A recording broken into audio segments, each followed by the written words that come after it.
A tudomány pontos és megbízható választ ad, legalábbis elméletben, arra a kérdésre, hogy milyen a magyar ember.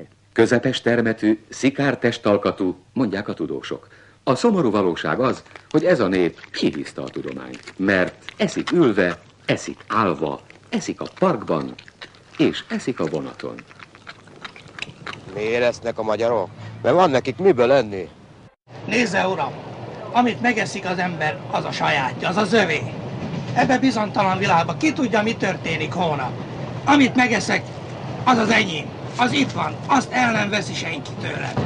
Azok számára, akik ismerik a tudósok által megrajzolt képet, nem jelenthet gondot kiválasztani a tömegből egy igazi, egy tipikus magyart. Hát hogy ne tudnám azt, hogy ki a magyar? Az például megfelelő. Az egy homokos. Mi magyarok nem vagyunk azok. Mik? Mi nem vagyunk homokosok. Az?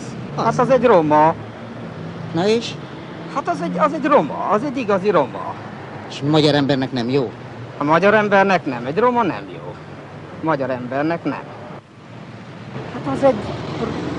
Az órát nézze, hát magyar embernek nincs. Milyen nincs?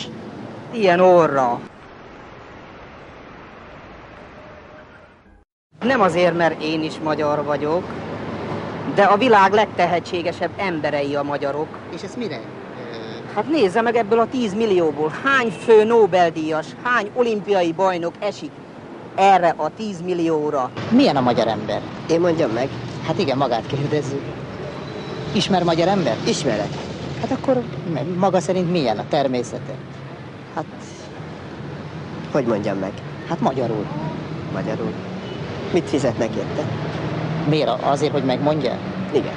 Hát miért kellene azért fizetni? Én se hatosassal jöttem. Tudom, a tévé fizet. Hát és ha nem fizetünk? Akkor nem mondom meg. Erre nem olyan egyszerű válaszolni, mert hát először is, ha azt mondom, hogy lusták, disznók, nincs semmi összetartás, hát akkor köpünk magunkra, és ez nem is igaz.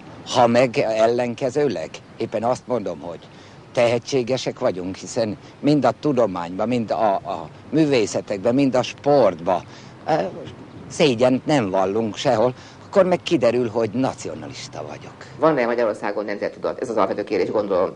És ez egy nehéz kérdés. Mert azt hiszem, megvan, a tudat megvan nagyon zavarodva a Magyarországon. Nem 30 év óta, hanem 50, 60, 70, 80 év óta. A magyar történelem nagy emberei közül, az igazán nagy egyéniségek közül kire a legbüszkébb? Papp László 3-szoros olimpiai bajnokra. Gyerekek, ti magyarok vagytok? Igen! Igazi magyarok? Igen! Akkor megkérlek bennetek, hogy áruljátok el a magyar történelemből. Melyik az az esemény, amire a legbüszkébbek vagytok? Határok! Határok! Határok!